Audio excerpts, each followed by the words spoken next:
नमस्कार, स्वागत है आपका द फोर्थ स्टेज यूट्यूब मंच पर। मेरा नाम है रविंद्र सिंह शोरान। हम लोग बातचीत करेंगे एआई और टेक्निक के बारे में, टेक्नोलॉजी के बारे में, आईटी के बारे में। हमारे साथ जुड़ गए हैं आशीष अहलावत, सीईओ हैं स्काई टेक्नोलॉजी के, जुड़े हैं सिडनी से। और जानेंगे कि किस तरह नौकरियों पर खतरा आ रहा है, कितनी नौकरियां, कितने लोगों को ले ऑफ किया गया है और फ्यूचर में क्या संभावनाएं हैं। एक एपिसोड हमने पहले भी किया था, वो भी आप देख सकते हैं। तो बातचीत की करते हैं शुरुआत। नमस्कार आशीष जी, बहुत बहुत स्वागत है आपका। नमस्कार रविंद्र जी। थैंक यू मुझे फिर से अपने शो पे बुलाने के लिए। आशीष जी, कुछ एक हमारे साथी हैं, उनका बच्चा है, उन्होंने किया है इंजीनियरिंग। और वो उनका फ़ोन आया, वो कह रहे हैं कि हमें खबर सुनने में आ रही है कि 80-85 इंजीनियरिंग को तो नौकरी चली जाएगी। सच है क्या ये खबर? देखिए, चली नहीं जाएगी। पहले थोड़ा-सा आंकड़ों के बारे में बात करते हैं। हालाँकि अभी जो ट्रेंड है, वो ले-ऑफ्स का ट्रेंड चल रहा है। अभी आप लोग मीडिया इसमें जर्नलिज़्म में हैं ये तो आपको पता ही चल रहा होगा कि अ, बड़ी-बड़ी कंपनियाँ अमेज़न, फ़ेसबुक, माइक्रोसॉफ्ट जैसी बड़ी-बड़ी कंपनियाँ और भारत में विप्रो, टीसीएस, इन्फोसिस, एचसीएल ये सभी कंपनियाँ फिलहाल ले-ऑफ कर रही हैं।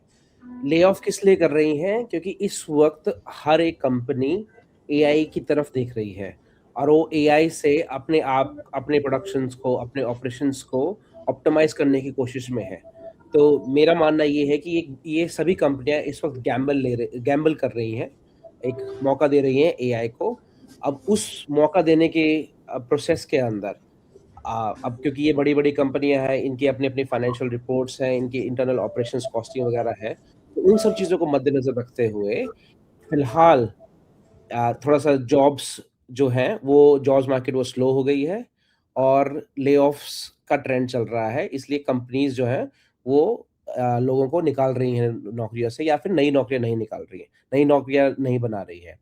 जो 85% का आंकड़ा आप बोल रहे हैं, तो वो एक स्टडी है मैकेंजी कंपनी की लास्ट ईयर और अभी करंट 2026 के अंदर भारत के अंदर जिसके मुताबिक 85% जो इंजीनियरिंग ग्रेजुएट्स हैं, उनको अभी तक नौकरी जो ग्रेजुएशन कर चुके हैं अपनी, पिछले साल खत्म कर चुके हैं, अपनी इंजीनियरिंग की डिग्री खत्म कर चुके हैं, उनको अभी तक नौकरी नहीं मिली है।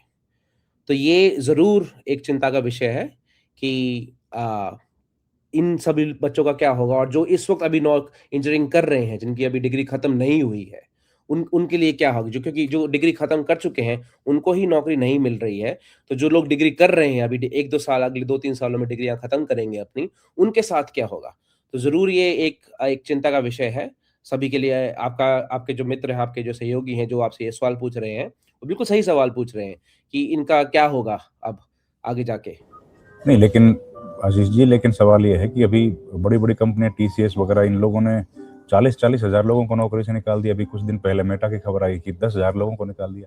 दूसरी तरफ कह रहे हैं हम लोग करोड़ों का फ़ायदा कमा रहे हैं, मुनाफ़ा। ये क्या डाइकोटोमी है? नहीं, वही तो मैं आपको ये बिल्कुल आप बिल्कुल सही बात कह रहे हैं और मैं यही आपको समझाने की कोशिश कर रहा हूँ और आपके दर्शकों को भी ये समझाने की कोशिश कर रहा हूँ कि जो कंपनियाँ इस वक़्त कोई भी घाटे में नहीं है। ये सभी जो कंपनियाँ जो ले-ऑफ्स कर रही हैं, जो नौकरियों से निकाल रही हैं, उसमें से कोई भी कंपनी ऐसी नहीं है जो इस वक़्त कह रही है कि हम घाटे में हैं और हमारे पास रेवेन्यू नहीं है। सभी कंपनियाँ बहुत बढ़िया रेवेन्यू वाइज़ बहुत बढ़िया कर रही हैं। पर जो समस्या आ रखी है और जो सिचुएशन है, समस्या नहीं कहूँगा मैं, जो सिचुएशन है क्योंकि इस वक़्त हर कोई एआई की दौड़ में लगा है। हर किसी को फोमो ह हमें हमारी इंग्लिश भाषा में कहते हैं FOMO, fear of missing out. तो हर कंपनी को फोमो है कि वो एआई की दौड़ में पीछे ना रह जाए। तो वो हर कंपनी ज़्यादा से ज़्यादा एआई के अंदर इन्वेस्ट करना चाहती है और ज़्यादा से ज़्यादा अपने रिसोर्सेज़, अपना फाइनेंसेस, अपना कैश फ्लो वो एआई के अंदर लगाना चाहती है। तो क्योंकि वो एआई जो है अब हम लोग तो आमतौर पे हम सब कॉमन मैन आमतौर पे बोल देते हैं कि एआई यूज़ कर लेते हैं। पर जो इसका एआई का यूसेज है, इसका भी एक कॉस्ट है, इसका भी एक अ, प्राइस है जो इन कंपनीज़ को पे करना पड़ता है। और जितनी बड़ी कंपनी है, उतनी उतनी ज़्यादा उनके पास सीट्स होंगी, उतने ज़्यादा इनका बड़ा एआई का बिल होगा। तो उस एआई के बिल को मैनेज करने के लिए, जो जो खर्चा एआई को चलाने के लिए इन कंपनियों को भरना पड़ेगा, ताकि इनके फाइनेंशियल्स आउटपुट जो है, उस पे असर ना हो। तो इसलिए इनको ये एडजस्टमेंट करनी पड़ रही है। इसलिए जो बड़ी-बड़ी कंपनियाँ हैं, लाइक ये टीसीएस, विप्रो, इन्फोसिस के बारे में तो हमने बात करी ही है। अमेज़न जैसी कंपनी और फेसबुक जैसी कंपनी, माइक्रोसॉफ्ट जैसी कंपनी, जो बड़ी-बड़ी कंपनी है और ये भारतीय कंपनियों से बहुत ही बड़ी है। उन लोगों को भी अपना कैश फ्लो प्रोटेक्ट करने के लिए कि उनका उनको आगे जाके दिक्कत ना आए फाइनेंशियली, ये लोग प्रोएक्टिवली लोगों को ले ऑफ कर रहे हैं, नौकरियों से निकाल रहे हैं। तो इसका फाइनेंशियल जो आउटपुट है उससे अभी कोई लेना-देना नहीं है। क्योंकि अभी इन कंपनियों का फाइनेंशियल आउटपुट जो है, इनकी जो रेवेन्यू रिपोर्ट आ रही है, वो बिल्कुल बहुत ही बढ़िया है। इनफैक्ट वो रिकॉर्ड लेवल्स पे है। जितना ये रेवेन्यू ये कंपनियाँ इस वक़्त बना रही हैं, आज तक हिस्ट्री में इन कंपनीज़ ने इतना रेवेन्यू कभी नहीं बनाया है। बट फिर भी क्योंकि ये लोग आगे की सोच रहे हैं कि कल 12 महीने और 2 साल बाद क्या होगा, उसके ऊपर बेट कर रहे हैं ये लोग। तो उसकी तैयारी के लिए कंपनियाँ जो हैं वो अपना साइज़ घटा रही हैं, कि ये सोचते हुए, अनुमान लगाते हुए, ये अंदाज़ा लगाते हुए कि एआई पे जो ये बेट लगा रहे हैं, एआई पे जो ये इन्वेस्टमेंट कर रहे हैं, वो इन नौकरियों की कमी को पूरा कर देगा, जिन लोगों को इन्होंने निकाला है। अच्छा, तो ये बताइए, डॉक्टर, इंजीनियर, जो इंजीनियर्स हैं, आईटी वाले, इनकी नौकरी की बात हो रही है। बाकी जो नौकरियां हैं, कोई टीचर है या इसमें आपका आईटी कंपनीज में भी दूसरी कई सारी नौकरियां होती हैं, उन लोगों का क्या है, उन पर क्या असर पड़ेगा? ये बहुत ही बढ़िया सवाल पूछा आपने। सो एआई का जो इम्पैक्ट है, वो सिर्फ़ और सिर्फ़ आईटी पे होगा, ये मानना गलत है मेरे विश्वास में, कि सिर्फ़ आईटी सेक्टर को ही एआई से फ़र्क पड़ेगा और सिर्फ़ आईटी की ही नौकरियाँ जाएँगी। ये ऐसा बिल्कुल भी किसी को नहीं सोचना चाहिए। और आपके जो स्टूडेंट्स हैं, जो आपका चैनल देखते हैं, मैं उनको भी ये कहना चाहूँगा कि ये इस भुलेखे में ना रहें कि सिर्फ़ और सिर्फ़ भई मैं तो आईटी की नहीं पढ़ रहा हूँ। मैं तो कुछ किसी और चीज़ की पढ़ाई कर रहा हूँ, तो एआई का मुझ पे असर नहीं होगा। ऐसा बिल्कुल भी नहीं है। हर एक सेक्टर एआई से इम्पैक्ट होगा, क्योंकि टेक्नोलॉजी अब हर जगह यूज़ होती है, कंप्यूटर हर जगह यूज़ होते हैं, इंटरनेट हर जगह यूज़ होता है। तो एआई पर इसका इसका मानना क्या है? इससे इससे क्या फ़र्क पड़ता है? जो काम या जो नौकरियाँ जिसके अंदर रिपिटिटिव काम है, जिसमें आपको कुछ भी डिसीज़न नहीं लेना है, कोई प्रॉब्लम सॉल्व नहीं करनी है, कोई क्रिएटिविटी नहीं है, कोई ह्यूमन टू ह्यूमन इंटरैक्शन नहीं है, उन कामों में वो सभी नौकरियाँ एआई एआई के रेंज में हैं और उन सभी नौकरियों पे खतरा होगा एआई का। तो इसमें सिंपल डेटा एंट्री जैसी जैसी नौकरियाँ, या अकाउंटिंग के अंदर भी, जैसे पुराने ज़माने में बैंकों में अकाउंट टेलर्स हुआ करते थे, जो शीट बैलेंस किया करते थे, कितना आया, कितना गया। क्योंकि ये एक बहुत ही मोनोटोनस काम है, रिपिटिटिव काम है, जो आपको बार-बार इनपुट आना है और एक आउटपुट आना है, उसको मैच करना है। तो ऐसी जो नौकरियाँ हैं, जिसमें आपको कोई डिसीज़न नहीं लेना है, जिसमें आपको कोई प्रॉब्लम नहीं सॉल्व करनी है, जिसमें आपको किसी इंसान से बात नहीं करनी है, कोई नेगोशिएशन नहीं करनी है, कोई कोई एम्पैथी नहीं दिखानी है किसी चीज़ के लिए, वो सभी की सभी नौकरियाँ एआई के रेंज के अंदर हैं। और मेरा मानना ये है कि उन सभी नौकरियों पे खतरा है इस वक़्त एआई से। आखिरी सवाल, ये विप्रो जैसी कंपनी कह रही है हम लोग तो भर्ती नहीं करेंगे नए फ्रेशर्स को अगले साल से, या इस साल से अगले साल से। अब ये क्या कहानी है भाई? आई चल रहा है, इतने लोगों की जरूरत है, तो भर्ती नहीं करेंगे, ले ऑफ भी हो रहे हैं। थोड़ा सा कंफ्यूजन बड़ी हो गई हम जैसे आदमी के दिमाग में। ये भी बहुत ही बढ़िया सवाल पूछा आपने रविंद्र जी।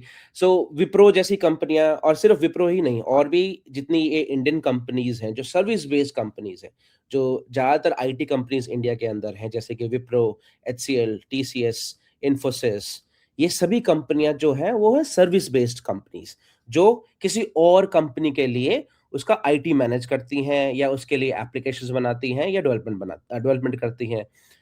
तो क्योंकि अब एआई का दौर है, इनके जो कस्टमर्स हैं, इनके जो क्लाइंट्स हैं, वो सब कह रहे हैं कि भैया हमें भी एआई चाहिए।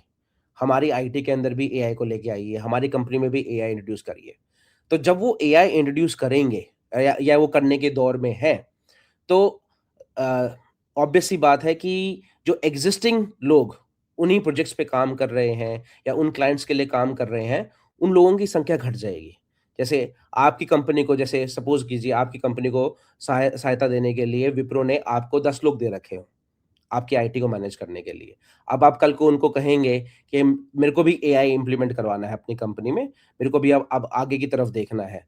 तो अब आप एआई इम्प्लीमेंट करेंगे तो विप्रो को जवाब देना पड़ेगा कि मैंने एआई इम्प्लीमेंट किया, तो अब आपको 10 की बजाय 5 लोगों की ज़रूरत है, बाकी 5 लोगों का काम जो है वो एआई मैनेज कर रहा है।